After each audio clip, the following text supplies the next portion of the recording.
The paper falls out of the shredder bag. This is how it begins, not with a dramatic discovery, not with a locked door opened or a filing cabinet forced, but with a torn corner of a document that slips through a gap in a replacement shredder bag that Ines Carvalho is fitting into the industrial shredder on the 14th floor of the Vantage Construction Group's regional headquarters. She's 51 years old. She has been cleaning this building for 7 years, always nights, always the specific rhythm of a shift that begins at 10 p.m. and ends at 6 a.m. The 14th floor smells tonight of the kind of meeting that produces empty takeout containers and the specific flat quality of air that comes from people making decisions they are not comfortable with. She picks up the paper. She almost puts it in the waste bin without reading it. She reads the first 4 words, Site 7 fatality. She reads the rest of the fragment, the bottom third of a page, torn unevenly, printed on Vantage Construction Group letterhead. Parts of sentences. What the parts of sentences contain what she understands. Reading them with the careful attention of a woman who has spent her life reading situations with limited information and arriving at accurate conclusions is this. Someone has died at a construction site. Someone at Vantage knows exactly how and why. And the document she is holding, or the document of which this is the bottom third, was not supposed to survive the night. She looks at the shredder. She looks at the paper in her hand. She folds the paper carefully. She puts it in the front pocket of her cleaning uniform. She finishes fitting the replacement bag. She pushes her cart to the next office. She does not think about what she has found for the rest of the shift. 7 years on the night shift at a building like Vantage Construction Group's regional headquarters produces a kind of knowledge that the building's occupants do not know she has. What Ines Carvalho knows, she knows that the director of operations, Stuart Boyle, has been working late 3 nights a week since November. His office light is on when she arrives at 10 p.m. and his waste bin contains an increasing number of antacid wrappers since January. She knows that the 14th floor has had, in the past 3 weeks, a pattern of end-of-day shredding that is different from its normal pattern. The shredder bags have been fuller than usual, fuller and heavier. She knows the weight of a normally full shredder bag after 7 years of lifting them. She knows that the conference room at the end of the 14th floor has been occupied on Tuesday evenings for the past month. She knows the voices, Stuart Boyle, whom she recognizes.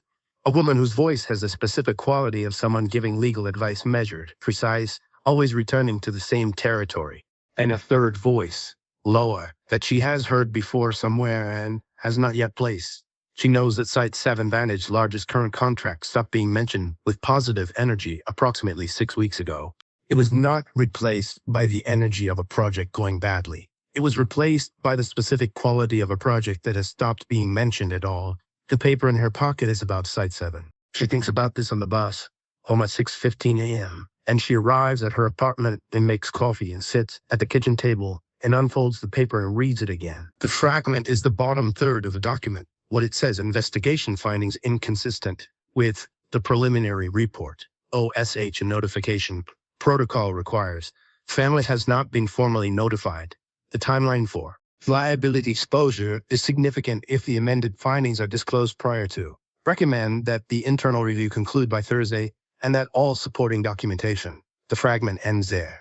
No signature, no date visible in this portion. No full names, but Site 7 fatality. OSH notification protocol. Family has not been formally notified. Someone died at Site 7, and the family has not been told in the way the law requires. And someone at Vantage is managing what gets disclosed and when. Ines Carvalho sits at her kitchen table at 6:30 a.m. with cold coffee and reads the fragment for the 4th time. She's not a lawyer.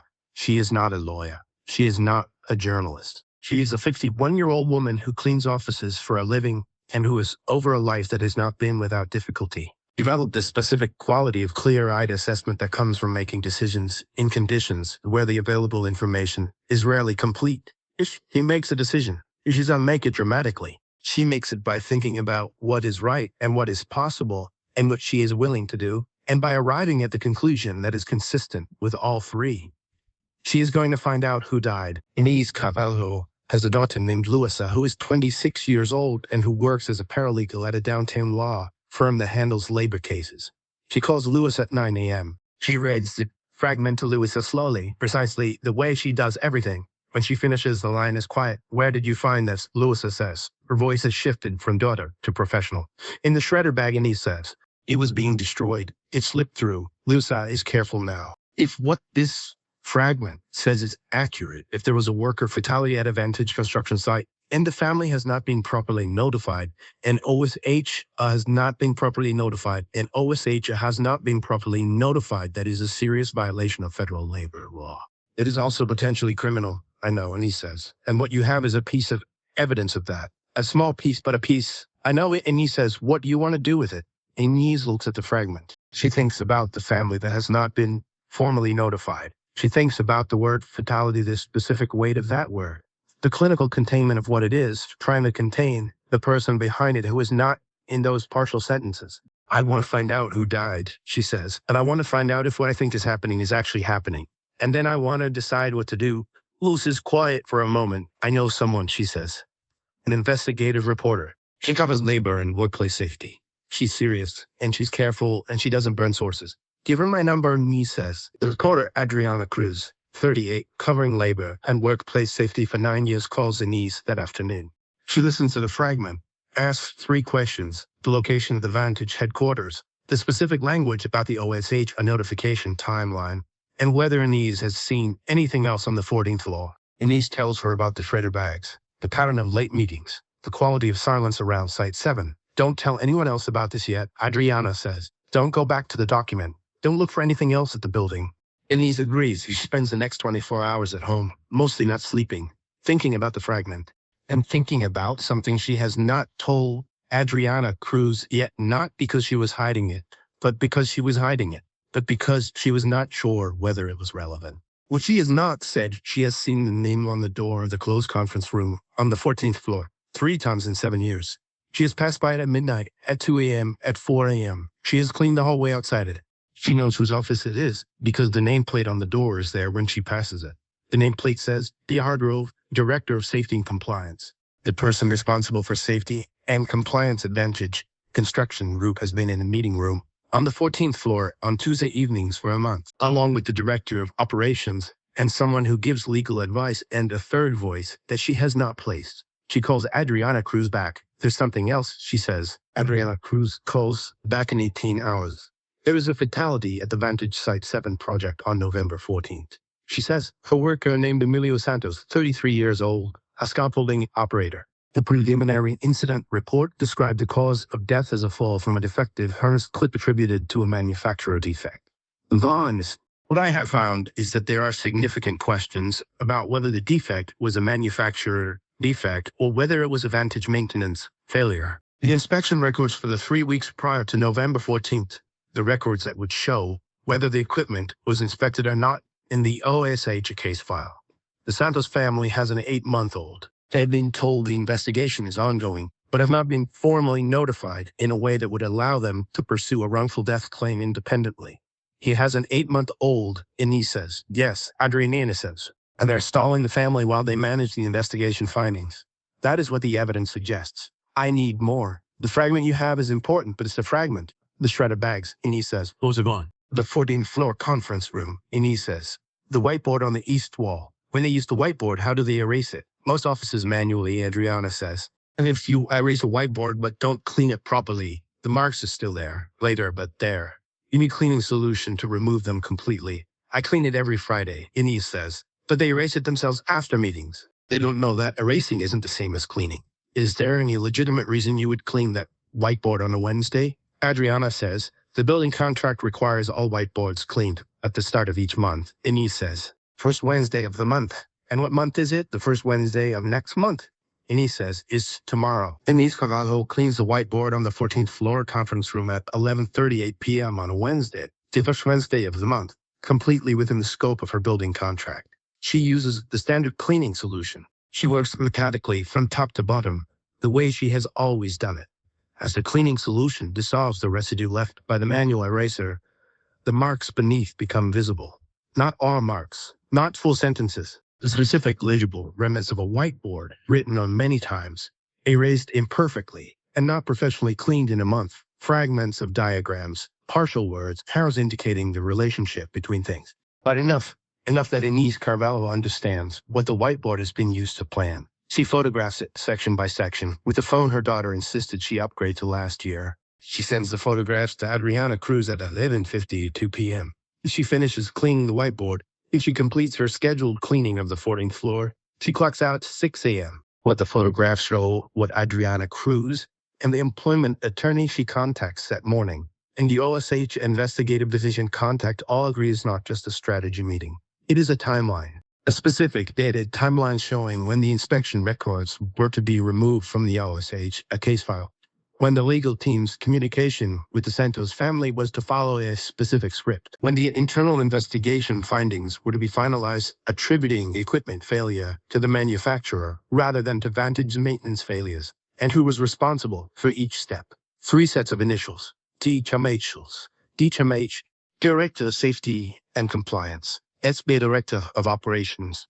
And the third voice from the meetings, the one Ines had not placed, Ravi Richard Vantage, the company's founder and CEO. The CEO of Vantage Construction Group has been personally involved in managing the cover-up of a worker's death. The story runs 14 days after Ines photographs the whiteboard. 14 days of Adriana Cruz doing the specific unglamorous work of investigative journalism, sourcing, cross-referencing, building the case from the photographs, and the fragment and conversations with people who are gradually willing to be sources. The Santos family is contacted by the attorney before the story run. Carmen Santos, 29 years old, 2 children, the younger one is now 9 months old, is told what has been found. She is connected with the legal team specializing in wrongful death claims. The story runs on a Thursday morning. It is the lead story on the regional news organization's website by 9 a.m. By noon, it has been picked up by the National Labor Press. By 4 p.m., OSH has issued a statement announcing the reopening of the Site 7 investigation under a different investigative team. Stuart Boyle places his resignation on the CEO's desk at 2 p.m. The resignation is not accepted except in the resignation of the Director of Operations, while the CEO himself is implicated is not. The board concludes in an emergency meeting the right sequence of events. The board calls for an independent investigation. The CEO is asked to step aside. He steps aside. David Hargrove is placed on administrative leave. Ines Carvalho learns about the story at 6:30 a.m. on Thursday when Lisa calls. My H is on the news. It's everywhere. Ines makes coffee. She sits at the kitchen table where she sat with the fragment 11 days ago. She turns on the news. She watches a story about herself, about what she found without her name in it, which is how she wanted it. Emilio Santos is the story. His family is the story. She is just the one who cleaned the whiteboard. 3 weeks after the story runs, Ines Carvalho is still employed by the cleaning company that holds the Vantage building contract. The investigation that tried to identify the source of the whiteboard photographs did not produce her name. This is partly because Ines Carvalho is in the organizational universe of Vantage Construction Group's regional headquarters, as invisible as she has always been, the kind of person whose access is assumed and whose attention is not accounted for. Because the people who designed Vantage security protocols did not, when designing them, think about the person cleaning the whiteboard. At 11:38 p.m., she continues to clean the 14th floor. She continues to arrive at 10 p.m. and leave at 6 a.m. She does not think of herself as having done anything extraordinary. She thinks of herself as having done what was right, which she experienced as simply what was available to do. There was a man named Emilio Santos who died, and his family was being denied the truth about how he died, and she had the evidence, and she gave it to the person who could use it. That is all. That is also everything. Louisa calls on the Sunday after the story breaks. How are you feeling? I feel like what I found was waiting to be found, Ines says. And I was the one there. Louisa says, you were the one who looked. Ines thinks about this distinction. She thinks about the shredder bag. She thinks about the paper that slipped through the gap. She thinks about the weight of the bag and the quality of the 14th floor silence. I looked, she says, because I was the one there. And being there was what I was paid to do. 6 months after the story ran, the independent investigation concluded with findings incorporated into the OSH settlement, and the Santos family's civil wrongful death claim confirmed the harness clip failure that killed Emilio Santos was a result of a Vantage maintenance failure, not a manufacturer defect. The inspection records for the 3 weeks prior had been removed from the OSH case filed by David Hargrove at the direction of Stuart Boyle. The communication strategy with the Santos family had been designed to delay their independent legal action until the statute of limitations on certain claims had passed. Richard Vantage had authorized the strategy. Richard Vantage resigned and was subsequently named as a defendant in both the civil wrongful death action and a criminal referral for obstruction of a federal workplace safety investigation. Stuart Boyle reached a cooperation agreement with federal investigators. David Hargrove was terminated. The Santos family's wrongful death claim was settled for an amount that Carmen Santos's attorney described as providing the financial security that Emilio Santos would have wanted them to have. Carmen Santos gave one interview. She was asked how she felt about the person who found the evidence. "I don't know who they are," she said, "but they found the truth when the people who were supposed to find it were burying it. My children are going to grow up knowing their father didn't die because of a defect. He died because someone was careless and someone else decided that was acceptable. Knowing the truth is the beginning of everything." Ines Carvalho watched the interview at home at 6:30 a.m., still in her clean uniform. She watched the 15-month-old reaching for the reporter's microphone. She turned off the television. She made coffee. She went to bed. She was back at work by 10 p.m.